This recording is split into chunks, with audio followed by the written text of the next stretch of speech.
Hi guys, this is O-Level Chemistry, paper 11, November 2017, question 1. A purple pill is placed in a beaker of water. The beaker is left for several hours. The diagram shows the appearance of the water when the pill is added and several hours later.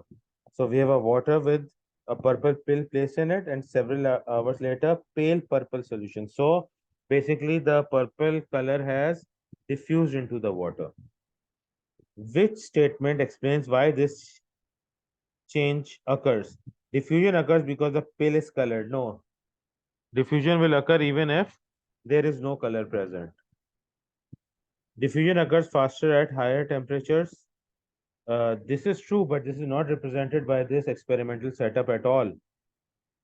Next, diffusion occurs from an area of high concentration to one of low concentration. Yes, the point where the purple pill was placed had a high concentration of the purple color, and the rest of the water had a low concentration of the purple color. So it diffused from the area of high concentration to the area of low concentration. Gases diffuse faster than liquids. This is not represented by this experimental setup at all. Therefore, the correct option for this question is option C. Question 2. The results of two tests on solution X are shown. The reagent added is aqueous sodium hydroxide. Observation on adding a few drops of the reagent, a white precipitate is formed. Observation on adding an excess of reagent, white precipitate dissolves. This test is answered by Al3 positive as well as Zn2 positive ions in a similar way. So our solution may contain either of these two ions.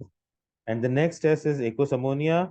White PPT forms on addition of it dropwise, and the precipitate remains when it is added in excess.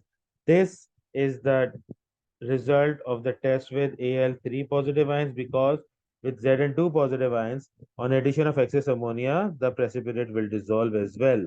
So our ion in solution X is Al3 positive, making option A the correct option for this question.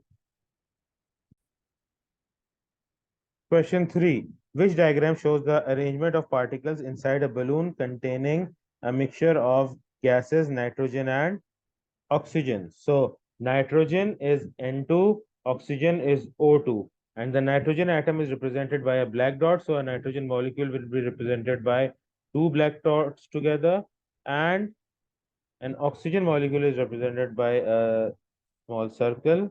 So the oxygen molecule will be represented by two small circles. So in A, we've got atoms of nitrogen and oxygen inside the balloon. This is not the case in reality. In B, we've got molecules of nitrogen and oxygen but kept separately. This cannot happen in reality. In option C, we've got a mixture of molecules of oxygen and nitrogen. This is how it's supposed to be. And in D, we've got nitrogen and oxygen reacting inside an air balloon, forming nitrogen monoxide NO. NO forms at higher temperatures, not at room temperatures. So option C is the correct option for this question.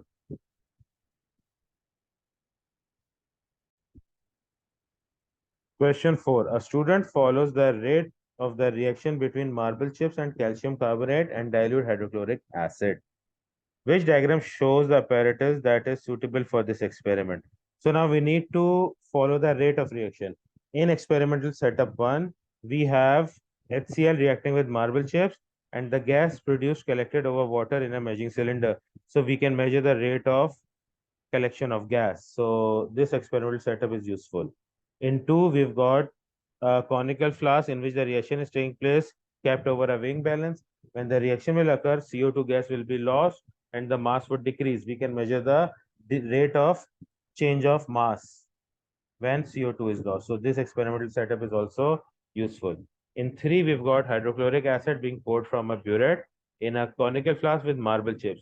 There is no way of collecting any gas or measuring the loss in mass due to loss of gas in this experimental setup. So this will not be useful in measuring the rate of this reaction. And in 4, we've got a similar setup to 3, but we have got a gas syringe there to collect the volume of gas produced. So we can follow the rate by measuring the volume produced over time. So experimental setup 4 is useful for our experiment. So since 1, 2, and 4 are the useful setups, option D is the correct option for this question. Question 5. Equal masses of methane gas are stored under different conditions. Under which set of condition does methane gas occupy the smallest volume? So we've got temperature and we've got pressure. So volume is directly proportional to temperature. So lesser the volume when the temperature is lesser. And volume is inversely proportional to pressure. So the lesser the volume, the greater the pressure.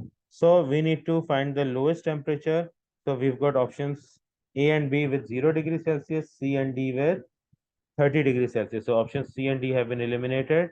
Now between A and B, A has atmospheric pressure and B has twice the atmospheric pressure. So a greater pressure would result in a smaller volume. So twice the atmospheric pressure would be correct and the atmospheric pressure would be incorrect. Therefore, the correct option for this question is option B. Question 6. A particle of an isotope of sulfur contains 18 neutrons and 18 electrons.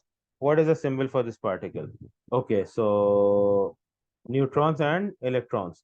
So in A, we've got 34 minus 16, giving us 18 neutrons, and 16 minus 2, which gives us 14 electrons. So it is not A. In B, we've got 34 minus 16, giving us 18 neutrons, and we've got 16 electrons. So B is not the answer. In C, we've got 34 minus 16 giving us 18 neutrons, and 16 plus 2 giving us 18 electrons. So here the number of neutrons and electrons are both 18. So this option is correct. And in D, we have got 36 minus 16 giving us 20 neutrons and 16 electrons. So they are different in this case. Therefore, the correct option for this question is option C.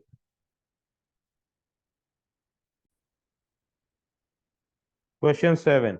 Which two elements react together? A compound is formed. When two elements react together, a compound is formed. Which statement is correct? Equal masses of the elements must be used? No. There is no need for equal masses to be present or used. The compound shows similar chemical properties to those of the elements. No, the compound will definitely have different properties to the elements. A very clear example is sodium is highly reactive with water. Chlorine is a poisonous gas, but when sodium and chlorine mix together, they form a neutral salt, NaCl. The element must both be nonmetals. No, there is no need for a compound formed to have only nonmetals present in it. And when the elements react together, ionic or covalent compounds form. Yes, both compounds are very much possible. So the correct answer for this question is option D.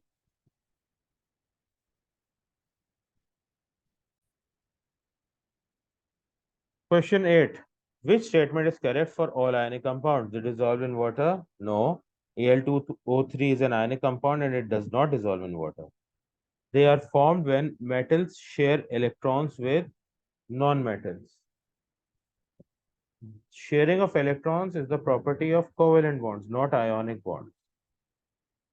They conduct electricity in the molten state. Yes, ionic compounds will conduct electricity in the molten state because ions will become free to move. They conduct electricity in the solid state. Only metals conduct electricity in the solid state. Ionic compounds will conduct electricity in the molten and the aqueous states, making option C the correct option for this question. Question 9. When a piece of sodium is heated in air, it reacts with oxygen to form the ionic compound sodium oxide. In terms of electrons, which statement correctly explain what happens when sodium reacts with oxygen? An oxygen atom shares two electrons with sodium atoms. Sodium oxide is an ionic compound, not a covalent compound. A sodium atom loses two electrons, which are transferred to an oxygen atom. No, two sodium atoms are present. Each will lose a single electron. A sodium atom shares its outer electrons with two oxygen atoms. Again, sharing of electrons is a covalent property. The two sodium atoms each lose one electron, which are both transferred to one oxygen atom. Yes, that is exactly what happens. So we've got 2Na producing 2Na positive by losing two electrons, and we've got one oxygen atom gaining two electrons to form one oxide ion, and together they form Na2O. So option D is the correct option for this question.